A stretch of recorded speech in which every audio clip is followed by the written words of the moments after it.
Zëvendës kryeministri dhe kryeministri në institucionet monokratike është një, ashtu siç është zëvendës ministri me ministrin, apo edhe në të tjera funksione të ngjashme me ministritë e linjës. Pra zëvendësit kanë funksionin e tyre, përgjegjësit e tyre në përshkrimin e detyrave funksionale, por janë njëherësh edhe titulari i institucionit në mungesë dhe me porosi kur ja delegon kryeministri. Vëret se kjo përgjegjësi lexohet shpesh në fund të urdhrave dhe shkresave që dalin nga titulari më i lartë, aq më tepër kur shes se këto shkresa kanë marrë udhë nga karriga e kryeministrit shqiptar, që e pason shpesh përgjegjësinë tek zëvendësat. E filloi me Ahmetajn, Braçën dhe së fundmi me Ballukun. Sipas ligjit 9000 të datës 30 pari 2003 për organizimin dhe funksionimin e Këshillit të Ministrave, në nenin 2 dhe 5 thuhet: neni 2 kryeministri, përveç kompetencave të parashikuara në kushtetut dhe në ligje të veçanta, ushtron edhe këto kompetenca, përfaqëson dhe drejton kryeministrin, u kërkon ministrave përgjegjës shpjegime, relatime dhe verifikime administrative për çështje të fushës që ata mbulojnë, pezullon zbatimin e akteve të ministrave, të drejtuesve të institucioneve qendrore, në varësi të tij ose të ministrave, me nismën e vet ose me kërkesë të subjekteve të interesuara, kur konstaton shkelje të kushtetutës, të ligjeve ose të akteve të Këshillit të Ministrave, si dhe me miratimin e Këshillit të Ministrave, kryeministri mund të marrë përsipër edhe detyra të tjera. Neni 5. Zëvendës kryeministri merr këto funksione. Zëvendës kryeministri zëvendëson kryeministrin në kuptimin e pikës 1 të nenit 3 të kodit të procedurave administrative. Zëvendës kryeministri kryen detyra që parashikohen në ligje të veçanta, si dhe ato që i ngarkon Këshilli i Ministrave ose nga kryeministri. Sa më shumë delegim kompetencash tek vartësit shën në drejtimin e kryeministrit, aq më shumë përgjegjësi largon ai, apo shkeljet e pafundme ligjore që janë konstatuar në qeveri gjatë këtyre 14 viteve të qeverisjes së tij. U bë rasti 2 që zëvendës kryeministri shqiptar thirret për hetim nga SPAK, fillimisht Ahmetaj dhe tani Balluku. Çdo kush që i njeh këto funksione e kupton fare mirë që në SPAK sot nuk është zëvendësi i kryeministrit. Në SPAK sot është kryeministri i Shqipërisë. Në SPAK sot është vetë Edvin Rama, femër në limitet e afatit të veprës penale. Se dim ne se çfarë është Edi Rama, të tjerat i ka thënë E.H.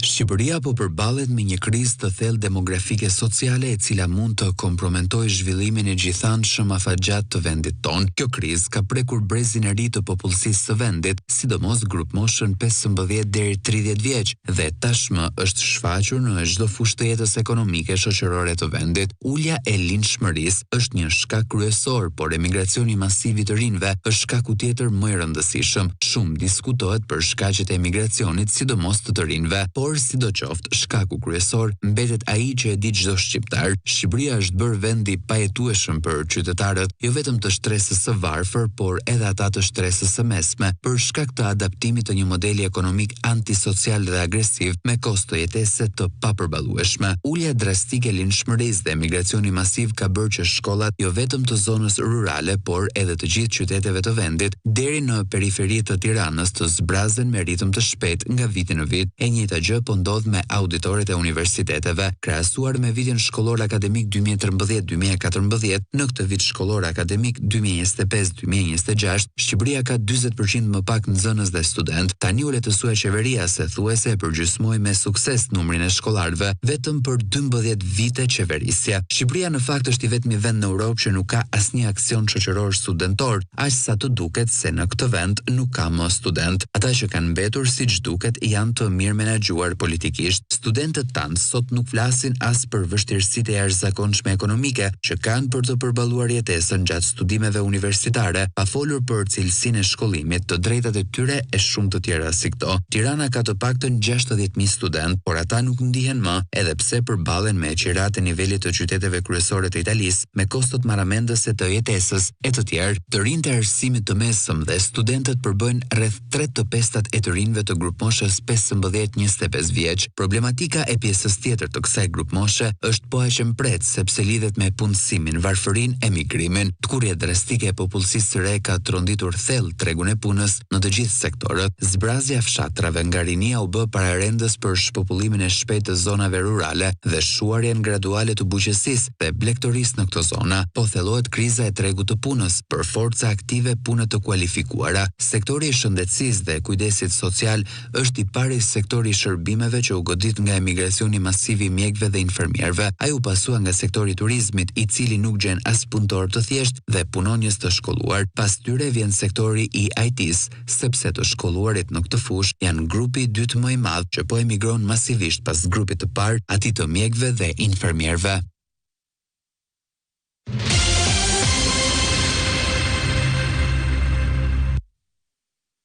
Vetëm 2 persona në Shqipëri flasin me të njëjtën gjuhë, Altin Dumani dhe Edi Rama. Të dy nuk e quajnë krim përdorimin e administratës publike dhe burimeve shtetërore si krim, gjë evidentuar qartë në raportin përfundimtar të OSBE-ODIR, ku thuhet se partia në pushtet u bë njësh me shtetin, nënkuptoi pikërisht patronazhimi, por afërmendsh, ashtu siç Ramës edhe Dumanit kjo nuk i duket krim. Pse patronazhimi është krim pavarësisht se nuk quhet i tillë në kodin penal? Deklarata e kreut të SPAK Altin Dumani në kuvent se patronazhimi nuk është krim ka ndezur një debat të fortë. Sipas Dumanit, përderisa në kodin penal nuk ekziston një nen që ndalon qartësisht patronazhimin, SPAK nuk mund të ndërhyjë, por përtej mungesës së një formulimi të drejtë për drejtë në ligj, vetë thelbi i patronazhimit përbën shkelje të rëndë të drejtave kushtetuese dhe parimeve themelore të zgjedhjeve të lira. Së pari, cënimi i fshehtësisë dhe lirisë së votës. Kushtetuta e Republikës së Shqipërisë, neni 45 garanton që vota të jetë lirë, e barabartë dhe e fshet, regjistrimi i qytetarëve sipas përkatësisë politike, ndarja në lista patronazhimi dhe monitorimi i qëndrimeve të tyre zgjedhore përbën presion të drejtë për drejtë mbi vullnetin e votuesve. Kur një punonjës i administratës, një mësues apo një mjek ndihen se dikush e di se kujt partia e jep votën, liria e tij është de facto e kufizuar. Së dyti, shkelje e ligjit për mbrojtjen e të dhënave personale. Ligji numër 9887, datë 10/3/2008 për mbrojtjen e të dhënave personale ndalon shprehimisht përpunimin e të dhënave mbi bindjet politike pa pëlqimin e individit. Të dhënat e patronazhistëve që përmbanin emra, adresa, kontakte dhe prirje politike përbëjnë bazë të dhënash të paligjshme, të krijuara jashtë çdo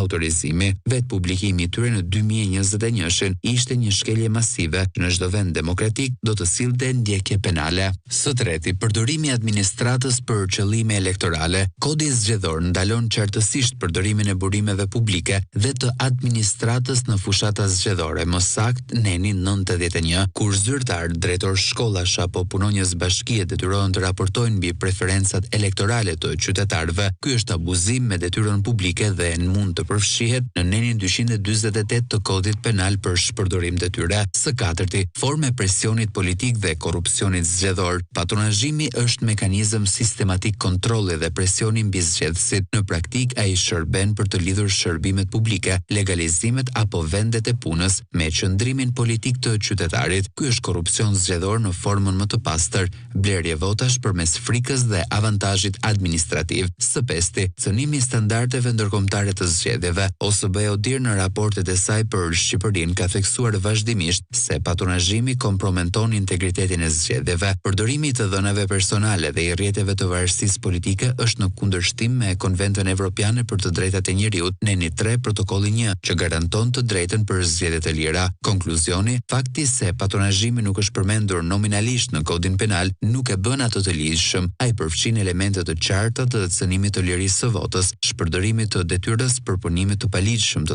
dhënave dhe korrupsionit zgjedhor. Në thelb, patronazhimi është krim kundër demokracisë, që kërkon jo vetëm dëshkim ligjor, por edhe ndërgjegjësim shoqëror dhe reformë të thellë zgjedhore.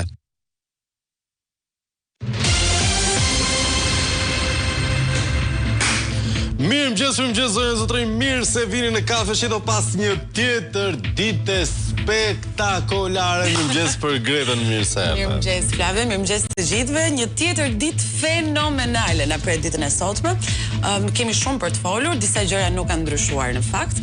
Një përshëndetje veçantë për banorët e Shkodrës, të cilët janë përmbytur, por është ajo fazë e vitit ku Shkodra përngjan me Venecian, njësoj si Vlora në krye të disa ditëve nuk do të vënojë asaj. Është shumë e bukur që ndodh në Shqipëri, një pjesë përmbytet, pjesa tjetër thahet për ujë, edhe pse lagështira në Kocka na i bën gjunjët të ulërasim, miq të dashur, por fundja ky është fati jon. Nga ana tjetër vazhdon një fushat spektakolare për Bashkinë e Tiranës. Flor Binaj denoncon pseudo parqe të mbuluara në inerte, ndërsa Ogerta Manasiliu me një guxim të jashtëzakonshëm takon njerëz të administratës publike. E jashtëligjshme do thoni, është pak në orar pune ditëne, është pak idiotësi, por përderisa dhe Altin Dumani tha patronazhimi nuk është krim, edhe pse nuk mendon kështu Gjykata Europiane e Drejtave të Njerëzit, kur këta i shkuan dhe sekuestruan në pajisjet elektronike të lapsit, nëse mbaj mend, po nëse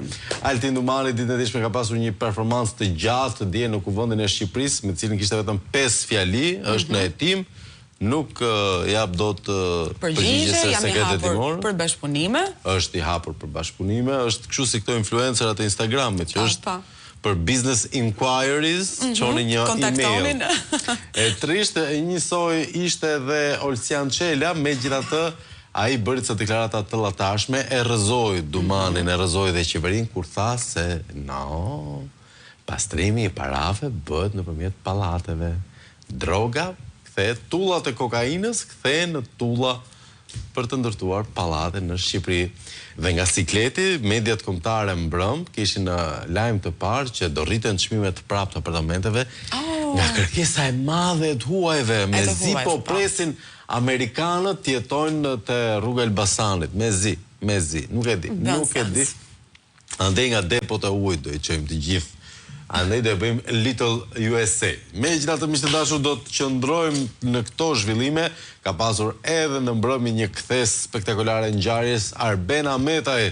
Rishfaqet sërish në Çim Peka Live. Nga Arratia. Dhe në kërkim ndërkombëtar, siç preferojnë të gjithë.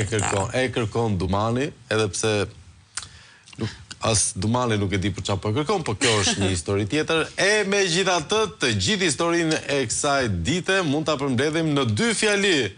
Më duket se Bela na është arratisur. Mund na ketë ikur pak nga kontrolli, mund të na ketë rrëshqitur. Në fillim iku në Zvicër sa për të bërë atë videon, tani pas ka ikur në Rumani. Bukuresht, sepse fisi bukur. Apo jo, s'ka lidhje. Balluku t'i shkon Bukureshti. Por është një vend me cilin kemi marrëveshje ekstradimit të lehtë, kështu që nuk do jetë destinacioni final Bukureshti, por ka përshtypjen që ta nisim në mënyrë vulgare, siç na ka hije neve në këtë emision. Shqeto. Ta nisim shqeto, na duhet Andi Bushati. Mbrëm në Çim Peka Live i dha një mesazh direkt Belinda Ballukut dhe unë do doja ta dëgjoja, të lutem, mesazhin e Bushatit. Dhe me sa bas nuk e kanë. Jo, jam e sigurt që e kanë. Jam e sigurt. Kemi regji serioze. O, se keni me vërtet? Nuk ka problem, miq të dashur, ecim, bëjmë sikur s'kishim asnjë, po mirë do ishte ta kishim atë. Do ishte shumë mirë. Ndoshta është pak rënd për mëngjes. Do presim një 3-4 minutë. Kjo e bën akoma më të domosdoshme. Megjithatë, miq të dashur, do flasim për mos u arratis Balluku. Kjo është pyetja që kemi për ditën e sotme në 069 27 22 272. Mirpresim telefonatat tuaja, po ashtu mesazhet. Ndërkohë që jemi live gjatë gjithë kohës live streaming në YouTube dhe po na ndiqni edhe nga Syri Televizion, Syri FM, po ashtu në 89.8 MHz. Ju ftojmë gjithashtu të klikoni në syri.net për të informuar mbi të gjitha të reja dhe zhvillimet e fundit. Dakor, miq të dashur, ndërkohë do doja në këtë çast të hedhim një sy zhvillimeve kryesore atyre zyrtare që na përcjell redaksia jonë e informacionit dhe për ju do të jetë me zërin e Gretës. Belinda Balluku refuzoi të paraqitej ditën e hënë në prokurorinë e posaçme duke përdorur si justifikim agjendën në Bukuresht. Zëvendës kryeministra, një herësh ministra e infrastrukturës dhe energjetikës, ishte thirrur bashkë me avokatin për të komunikuar akuzat lidhur me hetimet për aferën me tenderin për supervizimin e tunelit të Llogaras. Ministra publikoi një video në rrjetet sociale pas ditën e së hënës, duke komentuar agjendën e saj në Bukuresht, por deri më tani nuk ka bërë asnjë koment për akuzat.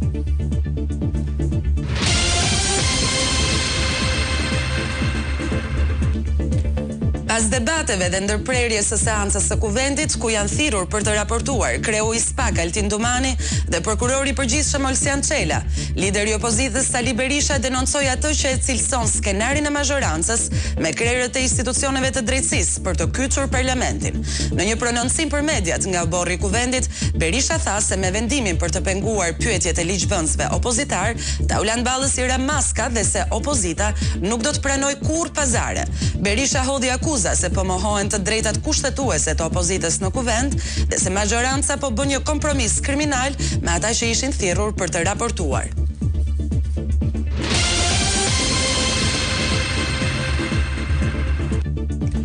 Ish sekretari i përgjithshëm i Ministrisë së Brendshme Plaren Dreca është i vetmi nga 15 të pandehurit që nuk ka kërkuar gjykim të shkurtuar gjatë procesit gjyqësor për abuzimin me tenderat për supervizimin e 4 komisariateve të policisë. Përmes avokatit të tij, ish deputeti socialist ka kërkuar të gjykohet me procedurë të zakonshme dhe nga ana tjetër për të kaluar çështjen në gjykatën penale Tiranë pasi ka humbur statusin e subjektit të veçantë.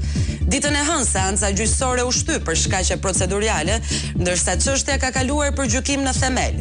Plaren Dreca është marrë i pandehur nga SPAK për veprën penale, shkelje barazisë në tendera apo ankande publike.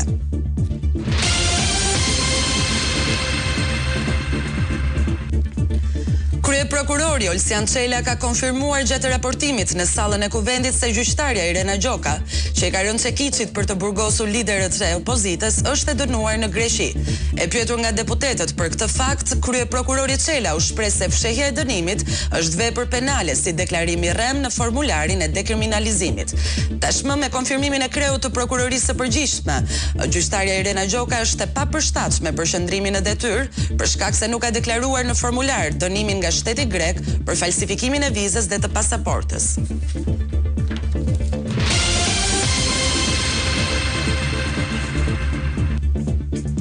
Gjon Shkambi është kthyer në vendin e krimit ku u vra gjyqtarja Astrid Kalaja për të kërkuar lirimin nga Shelia. Togat e zeza rrëzuan kërkesën e tij dhe të punonjësit të sigurisë së gjykatës Banush Koxhaj. Shkambi shpreh ngushëllime për familjen dhe kolegët e gjyqtarit, ndërsa përjashtoi veten nga përgjegjësia. Madje 56 vjeçari tregoi para togave të zeza se ishte në konflikt me vëllezrit dhe se nipi i tij kishte një arsye që i ndiqte pas në përgjyqje.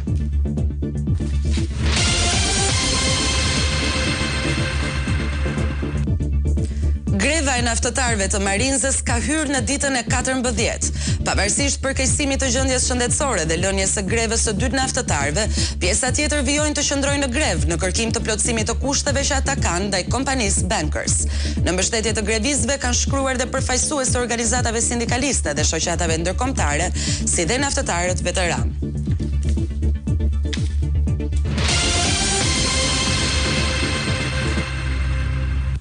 Dakord, miqtë e dashur, rikthehemi në transmetim të drejt për drejt. Ta mos na u arratisë Bela. Mos duhet i themi ciao që tani? Bela, ciao, Bela, ciao, Bela, ciao. E se nuk është në një qef i madh, me thënë drejtën, se do iki Bela dhe do vi në një si Bela. Nuk është se këtu ka trima, e mbaruam gjithë entuziazmin që kishim kur u arrestuar Jon Velia, atëherë mendonim se mos ndoshta ndryshonte në një gjë, por në fakt këtu ka një njeri tjetër që duhet hetuar, sepse pavarësisht se sa veta arrestohen, aferat çuditërisht mbijetojnë e tejkalojnë. Ke parasysh kur thonin që vepra e tejkalon individin, fjalët, autorin, ashtu. Koncesionet vazhdojnë, ndoshta sepse ai autori nuk është tejkaluar ende, por kjo mbetet patjetër në dorën e drejtësisë, e cila ka raportuar dje në kuvend dhe i refuzuan pyetjet me gojë, nga që motra e mori provimin me shkrim. Si ishte puna e provimit? Mos Greta se edhe nga Vlora dhe Barsaleta më e ndyrë vlonjate. Jo, mendoja se po flitej për provimet të diplomës së zonjës. Ja. No, qëndrojmë në të tjera gjëra, edhe pse ka pasur një zhvillim shumë interesant, miqtë dashur, në Sloveni. Një pjesëtar i komunitetit të Rom ka vrarë një burr dhe ka plagosur rënd një tjetër që qëllon të jetë shqiptar, dhe për këtë kanë dhënë dorëheqjen 2 ministra. Ai i rendit dhe ai i drejtësisë, sepse pati tensione sociale, përshtjellime në popullat, Dhe po mendoja, këtu krimi organizuar vret çdo muaj një të pafajshëm, përveç shinjestrës, mesatarisht, po. Vret dhe një të pafajshëm, se pse jo, ishte aty në fakt në kamarier, në kalimtar, në gjykatës. Nëse aty ishte shinjestra, po histori tjetër kjo. Si do qoftë miq të dashur, po mendoja pastaj që pas gjithë këtyre thagmave, gjithë ministrat tonë të brendshëm i ka përcjell kryeministri si kampion dhe si heronj. Imagjino, domethënë ka përcjell si me rezultate të shkëlqyera ta ulant ballën. Nuk po them për sa i mirë ta Irin që kanalizoi jo vetëm Shqipërinë, po dhe për te aq. Po pa le për Sandër Kimikun pastaj. Ose Fatmir Lesh, aty Fatmir Xhafaj se ngatrova me Sandër Leshën. Fatmir Xhafaj me vllajën çik trafikant. Pra pas një dorëheqje në këtë vend. Një dorëheqje, si ka mundësi domethënë? Nuk e di. Megjithatë ne dim numrin tonë të telefonit apo jo Greta? Që është 069 27 22 27 2. Jemi duke mirëpritur telefonatat dhe mesazhet tuaja. Disa syresh kanë ardhur, nëse është arratisur Belinda, do shohim se ç'thon mirëmëngjes syri Djella, që është 2 metra e 1 centimetër, është Tatzan dhe thon do lind 83 bebe. Po është i sigurt se do lindi se fëmia i parë, dakor, nuk merrem me këtë. Mirëmëngjes Flav, si ka mundësi që dje në parlament Çela tha se për Irenën nuk i takon të jetë në atë detyrë, ndërsa Dumanit po i merrte zëri. Se në gjitha pyetjet që ju bën asnjë nuk e sqaroi tamam. Po tu ju sjell rreth e përqark. Po kështu e ka refleks puna atë. Po si mbron kriminalet dhe ajdutët. Ndërkohë një tjetër po na ndjek nga Filadelfia. Faleminderit shumë që na ndjek nga Filadelfia. Mirëmëngjes, o djal! Edhe unë dje ndoqja punimet e parlamentit, nuk ka ndodhur në 34 vjet që kryeministri merr pjesë aty kur t'i doj qefi. Dumani tregoi edhe një herë, këtë e dinim edhe më parë, që merr frym nga Rama. Ai hetimet i bën me regji vetëm me leje të Sultan Surrelit dhe ruhet që ato të mos shkojnë deri tek ai. Në darkë Ameda në televizionin tuaj konfirmoi edhe një herë ato që ka thënë edhe më parë për hajdutërinë e qeverisë. Me qeverinë e krimit dhe pasuesi i Dumanit do ecë në të njëjtën trase. Mund të jetë dhe kështu. Vazhdojmë me telefonat. Alo, mirëmëngjes. Mirëmëngjes. Mirëserdhje. Mirëmëngjes. Më thuaj. Mirëmëngjes. Urdhro? Po Claudio. Ideja është e mirë, por jo plotësisht e saktë. Mirë, po. Nuk japin ndërhyrje këto ministra që në ndërhyrje që banë me tërp. Me tërp? Me tërp edhe që japin ndërhyrje që më bashkë me kryeministrin. Në zoti ja fa shqapin. Dakor, gjuhë agresive. Ne vazhdojmë me të mesazhe. E përshëndesim zotrin, nuk i pritet që të bashkohet sa më shpejt me Lali Erin. Dakor, kalimera nga Tepelena e Kuqe. Flavio, këtu feston fitoren tërmeti gjumë e popullin. Vetëm burra marrin pjesë në takime se gratë janë në Çelës. Arsyeja dihet. Dakor? Thonë se Dumani do ta marrë ca kohë për rehabilitim. Kërcet valli e rakia në Kurvelesh me lekët e punonjësve të zjarfiksëve që i kalon Dino Tërmeti pa bukë.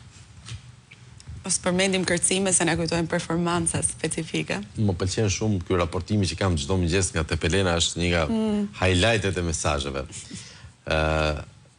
Përshëndetje Syri, për zotin kryeministër të korruptuar. Është dhe respekti. Flori mbasi na bën për qeshur dhe qeshura zgjat jetën, Hygerta ka bërë të qaj 22.000 familje që kanë humbur të afërmi nga Covidi. Loto të tjera janë për shtëpitë e përfshira dhe mëkatet e tjera që populli i di. PD nuk është e friksuar, por janë friksuar këta të PS-s. Këtë e thon shokut tuaj komunist, patronazhist e tjerë. Të falja nga Gim Rogozhinsi. Dakor, mirëmëngjes Flavia, në bashkinë Tepelen, kryetarja e komanduar bashkë me lepurin e Tepelenës kanë mbajtur lekët e punonjësve të zjarreve. Pra, kryetarëve nuk po ja hedhin lekët sepse i kanë ngrënë lepurit e Tepelenës. Që ka e vërtet, pra pas kemi dy mesazhe për këtë çështje. Domethënë, na duhet dhe një i tretë për ta verifikuar, por nuk e di pse jam i prirur të besoj. Mirëmëngjes Flavio. Dhe Greta çapo ndodh në Shqipëri me intervistën e Arbena Mej, taj populli nuk ka se çfarë të pres, por duhet ngrihet për të marrë fatet e kombit në dorë. Thoshta. Vazhdojmë me telefonat. Alo, mirëmëngjes. Alo, mirëmëngjes, uri me preemision. Faleminderit. Aures ua Bela. Bela e arrestuar është. Bela e arrestuar është. Çfarë do arrestoj tjetër Bela? Po, kam ndjekur me vëmendje parlamentin dhe bravo u qoftë atyre opozitarëve, e kanë bërë atë humanin që po kruan të kokën, edhe po i binin bjerësët. Nuk dinte se ç'kishte. Ai është kot që merr 10.000 euro nga populli shqiptar. Nuk e kuptoj çfarë bëhet me këta njerëz. Ai është një njeri i pastër, që ri aty në krye, që nuk i takon.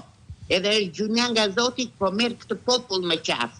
Se të gjitha janë pasojat e atij Shëmbirçeni, bashkë me atë krye kriminalin, me atë Ervin Ramën, që i rënë të botja dhe mos i sjell të kokën ndaj nga ka vajtur. Kështu që nuk e ka fajin njeri. Të dy fajin e kanë ata të dy në Shqipëri. Dumani dhe Ervini, që po e merr me qafë këtë popull. Edhe ata pensionistë po vdesin në rrugë.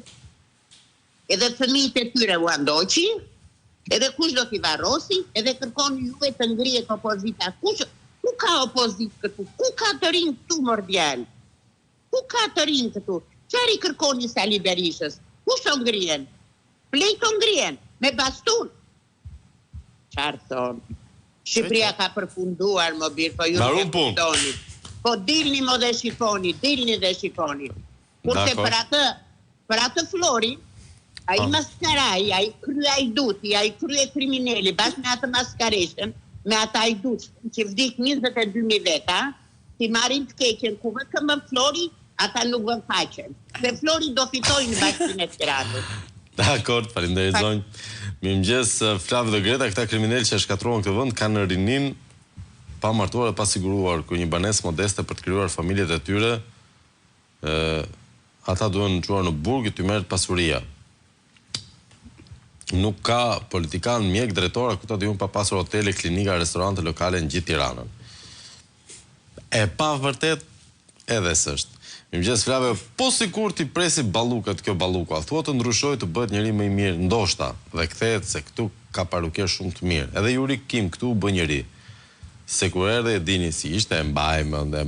Do ta dëgjojmë pak bushatin? Ta dëgjojmë. Pak fare. Ishte shumë e bukur. Ore, sa kohë ju duhet juve, përveç ylli i Rakipit? Do ju çojmë këtë të vëshpresa. Nuk e di çfarë do ndodhi, se unë akoma nuk jam i bindur që atë do e marrin, por ta dish që po e morën, moralin e saj publik kanë për ta shkatruar. Ore, do i përmendin siç ka ndodhur raste tjera dashnorët. Ore, do i përmendin thash tangat që kanë në sirtar, sepse Spaku nga që s'bën dot gjën e madhe, e ka te personi që bën viktim, fillon dhe denigron. Ç'pun kishte Spaku me dashnorët e gruas e Rion Veliajt. Këtë gjë ka bërë. Këtë do i bëj dhe Belës, prandaj Bela duhet ta ratisë. Afër ishit, nuk ishte kjo video. Po, se mungonte edhe një term. Mungonte, është. Që përmendi dhe zoti Ahmetaj. Është 2 minuta më mbrapa ju, më pëlqen që regjia jon është etike dhe nuk i përballon ca terma. Mirëmëngjes ju, është arratisur Belinda për zotin jo. Atë e ka nisur partia për të mos u zbuluar bëmat dhe gjëmat e Edvin Kristaq, Ramës. Mirëmëngjes Flavio, mirëmëngjes Syri, tashmë çdo ditë edhe pse larg nga Shqipëria nis ditën me ju dhe përfundoj me ju. Faleminderit shumë. Sot do të shpreh 2 gjëra.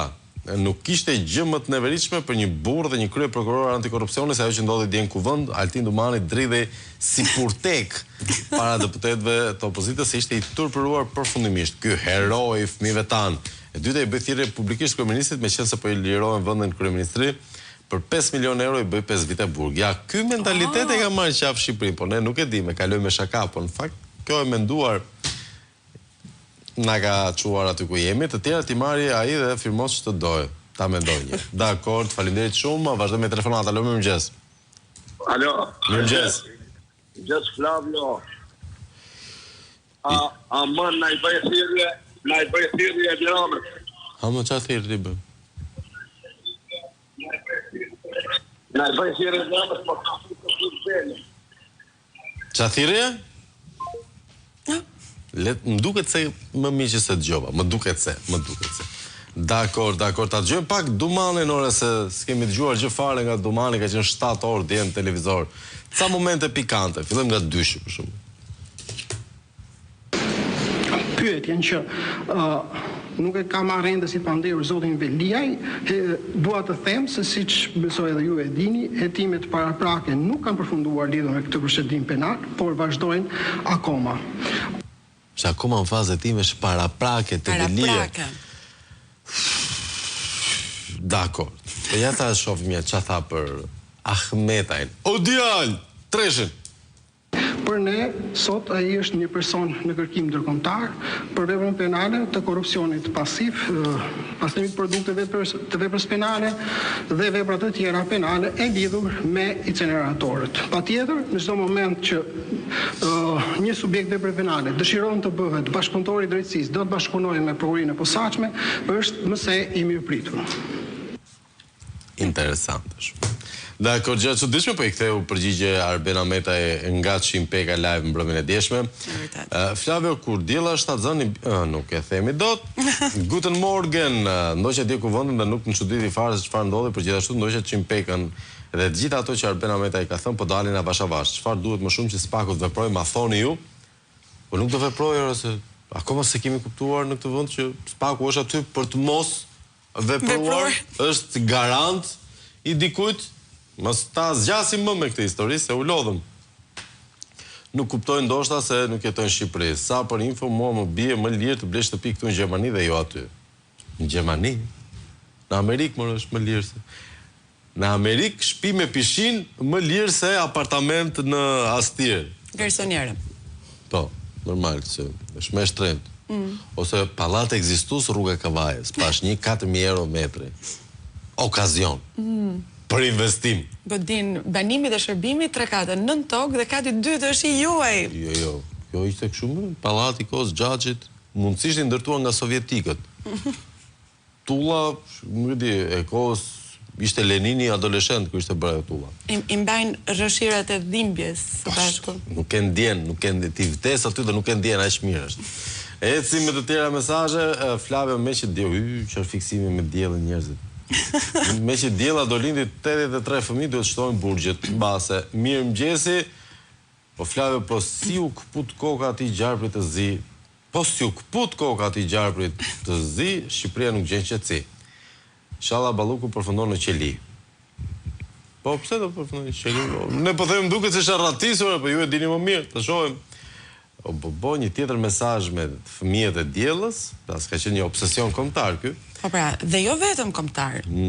Kryeministri e tha sikur asgjë të mos bëj diella në vazhdim, pavarësisht se ka 100 miliona euro në buxhetin e vet, mjafton vetëm për zhurmën që ka bërë ndërkombëtarisht për imazhin e Shqipërisë. Mira na thot. Mirëmëngjes, o djalë. Ore kjo Belinda kur vjen puna për arrest do shpëtojë se është nën, ka fëmijë. Kur vjen puna për arratisje nuk quhet se është nën. Interesante. Edhe diçka se është harruar.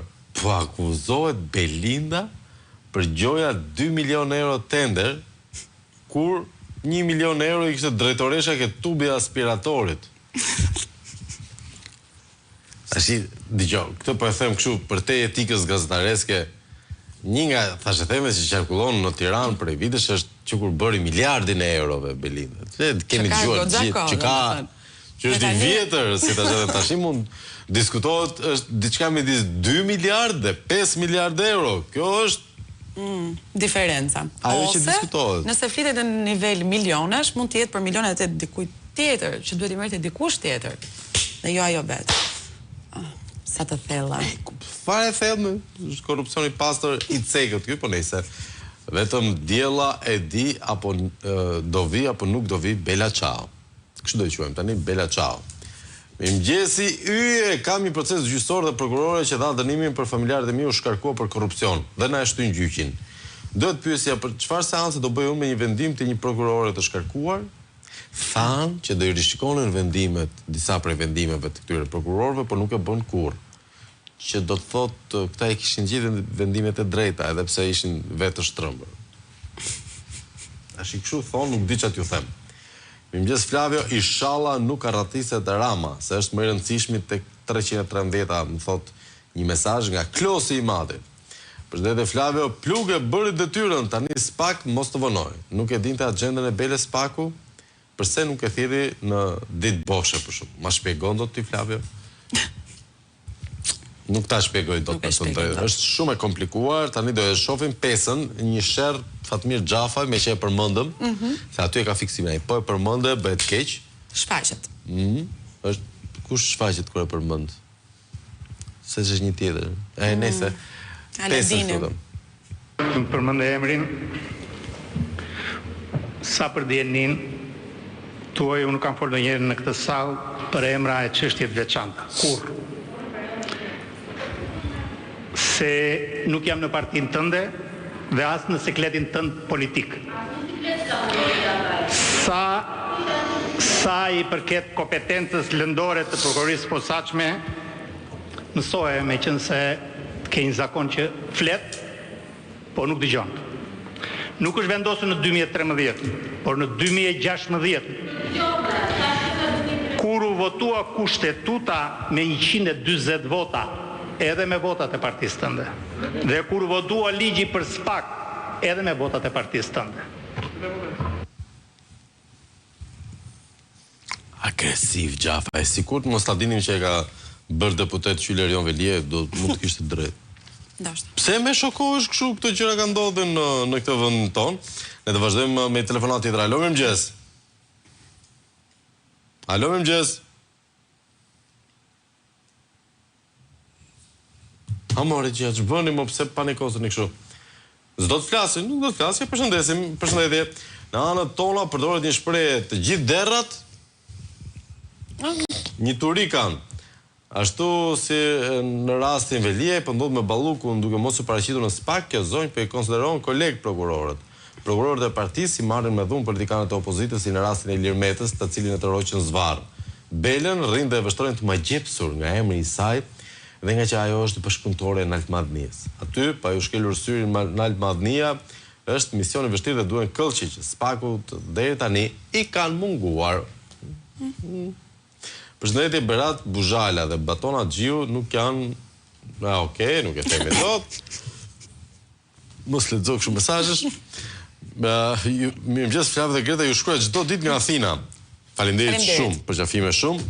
Përsa e përket temës, a u arratis Bela lërin në këtë temë se kaq vite që Rama është kryeministër, unë kam një shprehje popullore, gjarpri duhet shtypur nga koka. Mund të jetoj edhe pa kohë, Bela me 100% nuk kthehet më. Pra u arratis Bela. Thua? Ore ju si thoni, na e tregoni në 069 27 22 27 2. Përshëndetje gjigant, kam besim se edhe Bela ka për të bërë pjesë e emisionit tuaj si Ahmetae. Interesante, shumë mirëmëngjes Flavio. Belindën do e çojnë në Reç. Nuk e them dot vazhdimin e këtij mesazhet që ma shkruan miri nga Shtetet e Bashkuara të Amerikës, por besoj kuptohet. Mirëmëngjes Flavio, se përket a është arratisur Belinda, as nuk bëhet fjalë, por unë kam një kërkesë që të bëhet një film i papar për arratisit. Do dali film spektakolar. Ju përshëndes edhe ne të përshëndesim, ndërsa ky mesazh nuk e di si nga vjen nga këto prefikset e çuditshme. Mirëmëngjes të nderuar, a u arratis Bela? Kjo mund të jetë mundshme sepse erat kanë ndryshuar drejtimin për arrestimin e saj. Mendoj të jetë realitet, për më tepër që kumandar Rama ndihet në rrezik, kështu do ta sakrifikojmë patjetër. Vazhdojmë me telefonat. Alo, mirëmëngjes. Mirëmëngjes. Përshëndetje. Përshëndetje, urime për emisionin. Faleminderit. Bela nëse është arratisur, është nisur direkt me urdhër të Ramas. Për ta shpëtuar nga drejtësia, ndoshta për ta shpëtuar nga drejtësia, Rama ka thënë largohu dhe me lekët që ke bërë, jeton e qetë kudo që të ndodhesh. Kjo dëshmon edhe njëherë lartësinë e organeve drejtësisë dhe prokurorisë posaçme nga ky kryeministër, krye kriminal. Urime për emisionin. Faleminderit zotëri. Përshëndesim zotëri, ndërkohë 40 ora Do na sedatosh? Absolutisht po. Si e kemi situatën me sedatonin? Është në këto ditë në fakt duket si një shpëtim goxha i këndshëm, po flasi për një qetësues që ndikon në sistemin nervor, duke sjellë një gjendje relaksi dhe lehtësimi. Shpesh përdoret para procedurave mjekësore ose stomatologjike për të eduktuar frikën dhe shqetësimin, por gjithashtu mund të ndihmojë edhe në gjendje kur trupi ka nevojë thjesht të pushojë apo të çlirohet nga lodhja. Në ndikimin e sedaton, frymarrja bëhet me rregullt, muskujt relaksohen dhe mendja gjen ekuilibrin e duhur.